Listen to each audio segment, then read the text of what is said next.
Chapter 26. Isaac sells in Gerar. Now there was a famine in the land, besides the previous famine that had occurred in the days of Abraham. So Isaac went to Gerar, to Abimelech, king of the Philistines. The Lord appeared to him and said, "Do not go down to Egypt. Stay in the land of which I shall tell you. Sojourn in this land, and I will be with you and bless you. For to you and to your descendants I will give all these lands, and I will establish the oath which I swore to your father Abraham. I will multiply your descendants as the stars of heaven, and will give your descendants all these lands, and by your descendants all the nations of the earth shall be blessed. Because Abraham obeyed me and kept my charge, my commandments, my statutes, and my laws." So Isaac lived in Gerar. When the men of the place asked about his wife, he said, "She is my sister," for he was afraid to say my wife, thinking the men of the place might kill me on account of Rebekah, for she was beautiful. It came about when he had been there a long time, that Abimelech, king of the Philistines, looked out through a window, and saw, and behold, Isaac was caressing his wife Rebekah. Then Abimelech called Isaac and said, "Behold, certainly she is your wife. How then did you say, 'She is my sister'?" And Isaac said to him, "Because I said I might die on account of her." Abimelech said, "What is this you have done to us?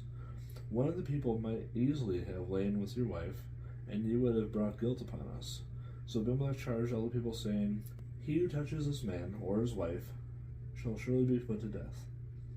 Now Isaac sowed in that land, and reaped in the same year 100-fold. And the Lord blessed him. And the man became rich, and continued to grow richer until he became very wealthy. For he had possessions of flocks and herds, and a great household, so that the Philistines envied him. Now all the wells which his father's servants had dug in the days of Abraham his father, the Philistines stopped up, filling them with earth. Then Abimelech said to Isaac, "Go away from us, for you are too powerful for us." And Isaac departed from there, and camped in the valley of Gerar, and settled there.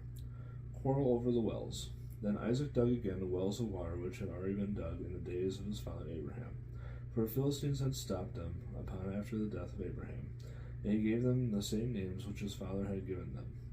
But when Isaac's servants dug in the valley and found there a well of flowing water, the herdsmen of Gerar quarreled, and the herdsmen of Isaac, saying, "The water is ours." So he named the well Esek, because they contended with him. Then they dug another well, and they quarreled over it too, so he named it Sitnah. He moved away from there and dug another well, and they did not quarrel over it, so he named it Rehoboth.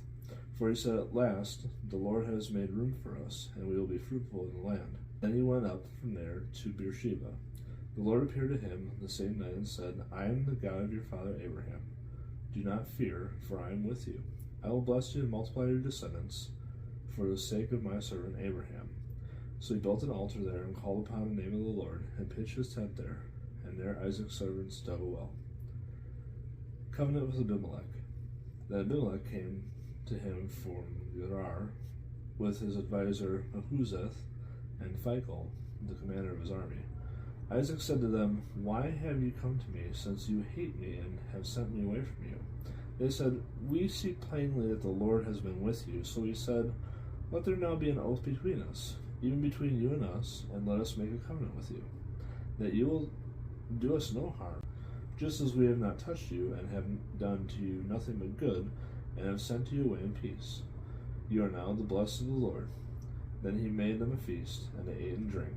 In the morning they arose early and exchanged oaths. Then Isaac sent them away, and they departed from him in peace. Now it came about on the same day that Isaac's servants came in and told him about the well which they had dug, and said to him, "We have found water." So he called it Sheba, and therefore the name of the city is Beersheba to this day. When Esau was 40 years old, he married Judith, the daughter of Beeri the Hittite, and Basemeth, the daughter of Elon the Hittite, and they brought grief to Isaac and Rebekah.